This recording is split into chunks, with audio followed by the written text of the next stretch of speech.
What's up? I like scary. We are back. I hope you guys have an amazing day. I'm having an amazing day. It feels great to be a horror fan. So you all, today we'll be ranking every kill in Scream 6. You all, I'm excited to do this, man, because it was some brutal and gruesome kills in this. But before we get started, definitely smash the like button because it definitely helps. So you guys, it's a total of 8 kills I want to say in this film, and like I said, they're all basically brutal in some type of way, shape, and form. I'm trying to tell you guys that this is the Halloween kills of the Scream franchise, or this trilogy, or whatever you want to call it, reboot. But coming in at number 8 for me is one that kind of happened real fast, you guys, and it is Quinn Bailey's kill. Um, you know, to just go into it a little bit, I just feel like Sam just literally cut her lights off. She just literally cut Quinn's lights off. She just like shoots her, and then Quinn is dead. I thought it was gonna be more of a back and forth, maybe get a little fight between them. Especially I love that scene when Quinn's coming in. She has the knife going across the rail, but it was just a simple gunshot, bang, her ass was out. So number 8 for me is definitely Quinn's death, and then coming in at number 7 is Lord, played by Samara Weaving. I liked her death. Got to put them somewhere. I liked a lot of the deaths, man. Some of them kind of, but the blood, man, when he's like, stabbing her and everything, and it's just crazy how it's coming out of her mouth, and she's just sitting right there in the alley, just dead. So I'm gonna go number 7 with Samara Weaving. Number 6 for me is Henry Czerny. I liked his death. In the theater, he gets stabbed right, literally through the fucking nose. You guys know what happened. He stabs him right through the fucking nose, like through the bone and everything. So in my mind, I'm just thinking like, damn, that blade is somewhere back here.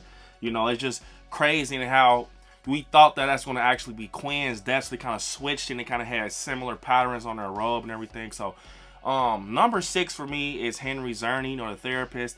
And then number 5 is Jason's death.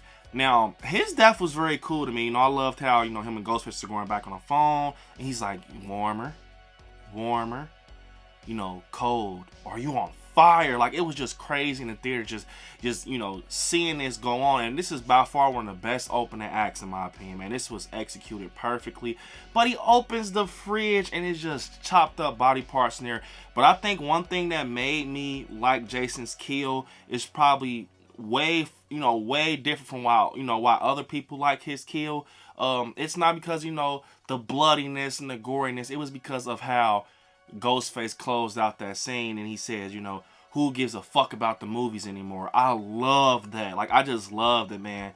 Roger Jackson is just amazing, but I loved it. I loved it when he just says, who gives a fuck about the movies anymore? That's so deep, because Ghostface is like surrounded around like movies and horror and the meta-ness and stuff, and it's almost like he was kind of speaking in reality, like, who gives a fuck about movies anymore? Like that's how I took it. But maybe I'm reaching, but I just liked it, man. Jason's death is number 5 for me. Number 4 is definitely the bodega scene, man.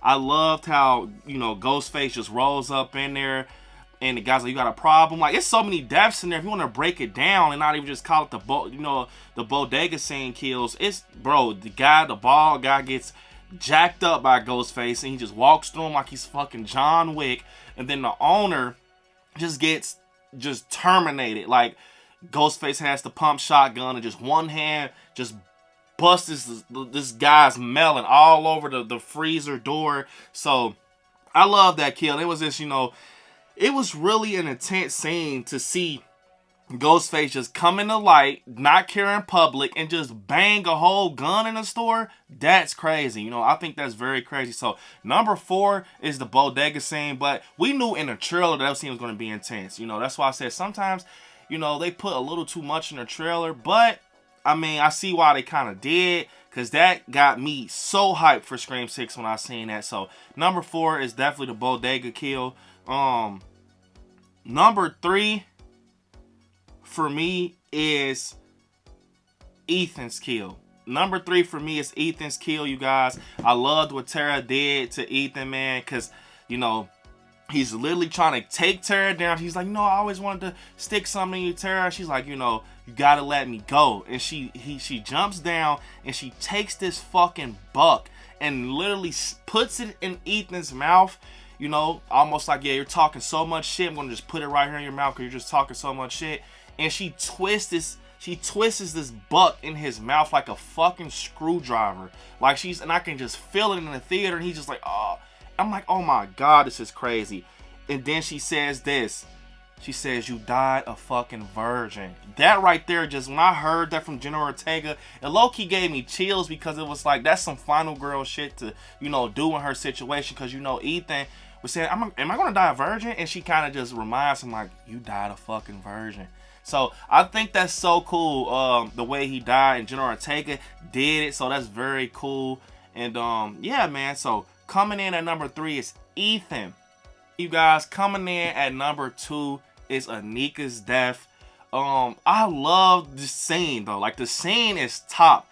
But the death, I liked it. I enjoyed it. I really enjoyed it. But man, that's one of my fears, being up high and just I don't do roller coasters and stuff like that. So when she's climbing over and Ghostface is like, juggling the ladder and playing with his food, I'm like, oh my fucking God, this is rough.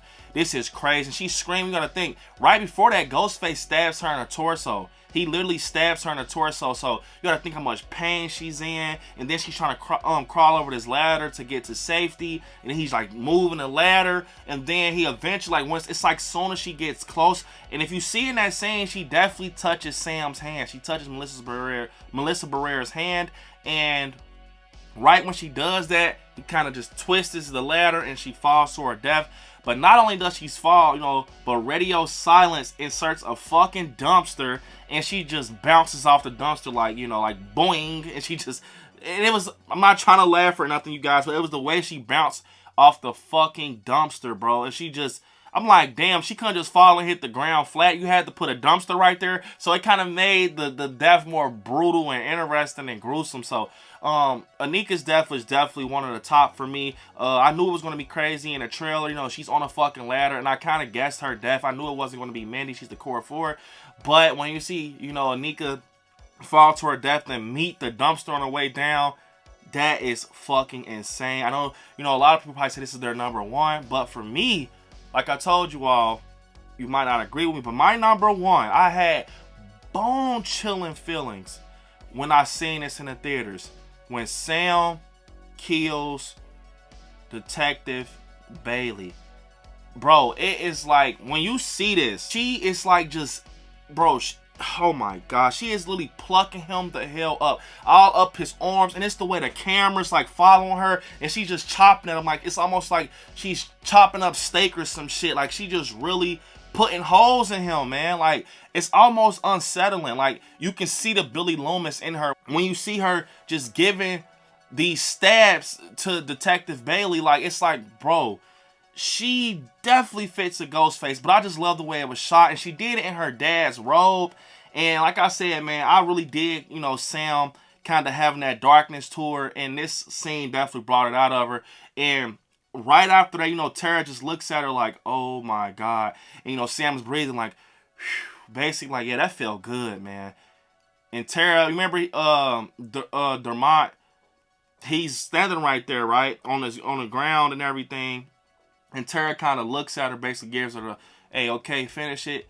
And she stabs this motherfucker in the eye, bro. Like, I'm like, that's some gruesome shit. That's brutal right there. So, number 1 is Sam killing Detective Bailey. So, that right there, that death is fucking crazy. That was one of my favorite scenes, out the film. Not just favorite death, out the film. That was probably my favorite scene when she takes out Detective Bailey. So, yeah, you all, that right there is every kill ranked in Scream 6 for you all 8. And comment down below your ranking for this, awesome film that we got a couple weeks ago. But yeah, you guys, unfortunately, this is the end of the video. Don't forget to hit me on my social media. I like Scary on Instagram. I like Scary _ on TikTok. Brandon Allen on Facebook. And yeah, you all, right there with subscribe. Next to it, click join to become a member of the channel. Also, check out the Patreon to get exclusive content and benefits. I want you all to watch some horror movies. Stay scary out there. I love you all. Peace.